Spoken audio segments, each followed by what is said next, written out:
আজকে আপনাদের সাথে যেই বিষয়টা নিয়ে কথা বলবো সেটা হলো সর্দি কাশি এবং তার সহজ সমাধান।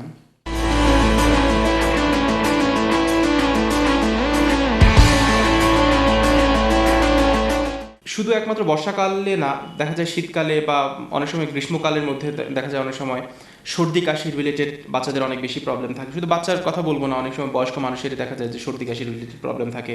নাক দিয়ে পানি পড়া থেকে আরম্ভ করে বা অনেক সময় গলা থেকে কফ ওঠা, বুকে কফ জমে থাকা, এই টাইপের বিভিন্ন প্রবলেমগুলো হয়ে থাকে। সো আজকে আমি আপনাদের এই বিষয়ে একটা সহজ একটা সমাধান আপনাদের সামনে তুলে ধরবো, যেন খুব সহজেই আপনারা সেই সর্দি কাশি থেকে পরিত্রাণ লাভ করতে পারেন। তো আমি অ্যাজুয়ালি বলে থাকি যে সর্দি কাশির টোটাল সর্দি কাশি রিলেটেড যত প্রবলেম থাকতে পারে সেগুলোর সমাধান শুধু একমাত্র ঘরের মধু দিয়ে করা যায়।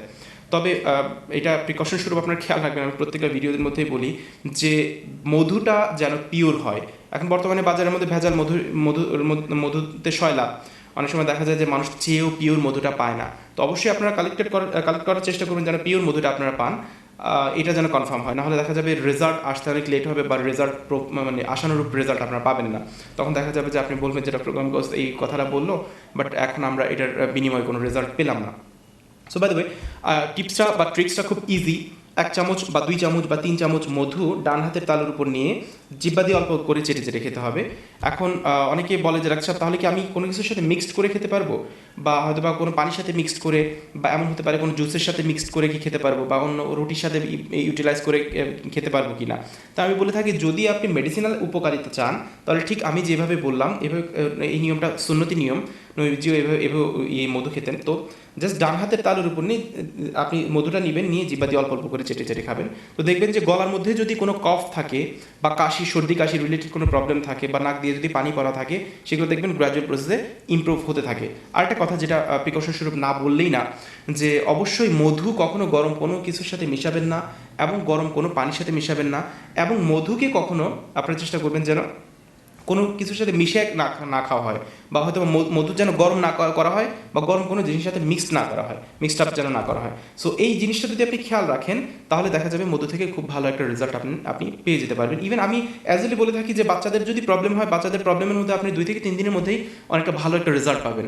তো অ্যাকচুয়ালি বলে থাকে যে কাশির জন্য কতদিন খাওয়ানো যেতে পারে, তো আমি বলে থাকি যে 3 থেকে 7 দিন আপনারা একটানা খাওয়াবেন। যদি দেখেন যে 2 দিন খাওয়ানোর পরে কাশিটা কমে গেছে, বা কফটা বের হয়ে গেছে, বা নাক দিয়ে পানি পড়াটা কমে গেছে, বা সর্দি কাশিটা ভালো হয়ে গেছে, বাট তারপরে আপনারা যদি 1 দিনের রেজাল্ট আসুক বা 2 দিনের রেজাল্ট আসুক, একটানা আপনি 7 দিনে যদি কন্টিনিউ করেন তাহলে কোনো ক্ষতির তো কোনো কারণ নেই, because it's natural substance.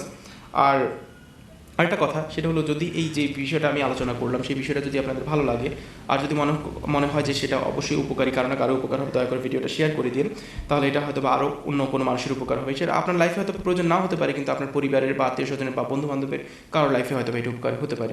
But viewers, আমি একটা কথা প্রতিটা ভিডিওতে বলি, এই ভিডিওতে একই কথা বলেছি, this video does not provide the actual medical advice.